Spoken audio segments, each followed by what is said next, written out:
এরপরে যখন মাহমুদুল্লাহ ব্যাটটা ভাঙছে, এই ব্যাট ভাঙার একটাই কথা যে আমার এখানে লাগছে, আমার কষ্টটা বুকে লাগছে, এই জন্য আমি ব্যাটটা ভাঙছি। আসসালামু আলাইকুম। গতকালকে আমাদের বাংলাদেশের যে খেলাটা আমরা দেখছি এবং দেখার পরে অনেকেই দুঃখ পাইছেন, আবার অনেকেই হাতে তালি দিচ্ছেন, অনেকে অনেক রকম চিন্তা ভাবনা করছেন, অনেকে অনেক রকম মন্তব্য করছেন। আপনাদের সব মন্তব্য আমি এক পাশে রাখি, আমি মাহমুদুল্লাহকে স্যালুট জানাই। কি জন্য স্যালুট জানাই মাহমুদুল্লাহকে? কারণ যেই সময় যেই ছক্কাটার বাড়ি দিছে, দেওয়ার পরে তিনি আউট হয়েছেন, এই বাড়িটা তিনি ঠিক জায়গায় দিছেন, ঠিক সময় দিছেন, কিন্তু ওইখানে যিনি অবস্থান করছে তিনি চেষ্টা করবেন অবশ্যই বলটা ধরার জন্য, এবং তিনি ক্যাচটা ধরছে।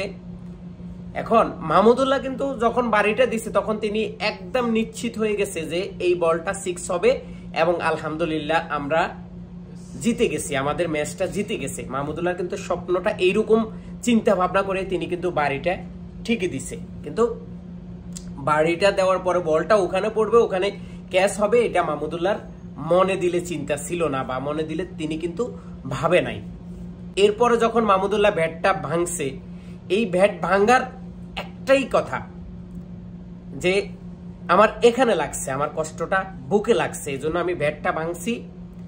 মানুষকে তো আর ভাঙতে পারি না, আর বিসিবিতে যারা দায়িত্বগত আছে তাদেরকে তো আমি ভাঙতে পারি না, বা বিসিবির যে সমস্ত ভুল সিদ্ধান্তর কারণে আজকে আমাদের ক্রিকেটের এই অবস্থা, তাদেরকে তো আর ভাঙা সম্ভব না। তো আমার নিজের ব্যাটটা আমি নিজে ভাঙি, একটা প্রতিশোধ নিলাম।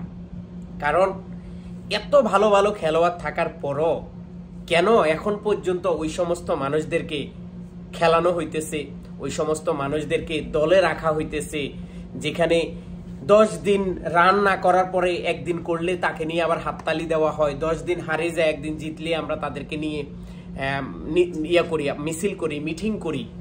এটাই হচ্ছে আমাদের ভুল সিদ্ধান্ত। দেখুন, পাকিস্তান যখনই ইন্ডিয়ার সাথে খেলে তখন পাকিস্তানকে আমি খুবই ঘৃণা করি, আর পাকিস্তান যখন অন্য দলের সাথে খেলে তখন আমি পাকিস্তানকে খুব পছন্দ করি। কিন্তু ইন্ডিয়ার সাথে যখন পাকিস্তান খেলে তখন পাকিস্তানের মনে হয় প্রত্যেকটা মানুষ কেন জানি বিলাই হয়ে যায়, এরকম বিলাই হয়ে যায়। কি জন্য বিলাই হয়ে যায়? প্রত্যেকটা দলের সাথে পাকিস্তান ভালো করে, যখনই আসে ইন্ডিয়ার কাছে তখনই পাকিস্তান হেরে যায়। এটার কারণটা কি? কালকে আমাদের বাংলাদেশ ম্যাচ হেরে গেছে 4 রানের জন্য, এটা আসলে কোনো একটা বিষয় না। বিষয়টা হচ্ছে তাদের দায়িত্ব নিয়ে খেলার কথা। যারা দায়িত্ব নিয়ে খেলবে তারাই তো দায়িত্বটা নিচ্ছে না। এক মাহমুদুল্লাহর উপরে, এক হৃদয়ের উপরে, এক বোলারের উপরে আপনি নির্ভরশীল, বা এদের উপর নির্ভরশীল আপনি কতদিন থাকবেন? সাকিব আল হাসান যেই শটটা খেলে আউট হয়েছে, আমি এটাকে সাপোর্ট করি না।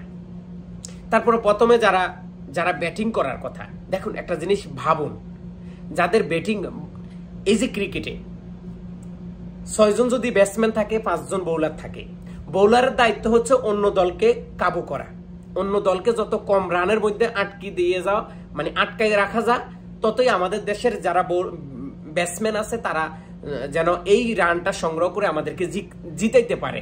এটা হচ্ছে কি? এটা হচ্ছে বোলারের কারিশমা।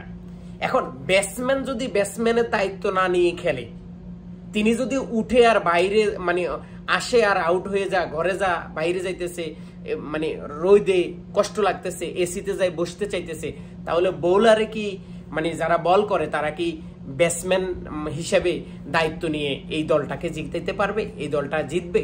আমার তো মনে হয় না। তো সেজন্য যারা দায়িত্ব নিয়ে খেলতে চায় না, যারা দায়িত্ব নিয়ে খেলবে না, এই সমস্ত মানুষদেরকে বাদ করে দিয়ে আমাদের নতুন যারা ভালো খেলে, যারা ভালো খেলতেছে, আমরা তো দেখি, তাদেরকে যেন সুযোগ দেওয়া হয়, সেই প্রত্যাশা করতেছি। আবারও মায়ের দোয়া ক্রিকেট টিমকে শুভেচ্ছা জানাচ্ছি। গতকালকে যেটা আমরা হেরেছি, এটা আসলে কোনো হার না। এখানে মাহমুদুল্লাহ অনেক ভালো করছে, অনেক দায়িত্ব নিয়ে খেলছে, যে সময় যে শটটা খেলার দরকার ছিল তিনি সেটাই খেলছে, কিন্তু কোনো কারণবশত হয়তো আমরা জিততে পারি নাই, সেটার জন্য আমাদের কোনো দুঃখ নাই। সবাই ভালো থাকুন, সুস্থ থাকুন।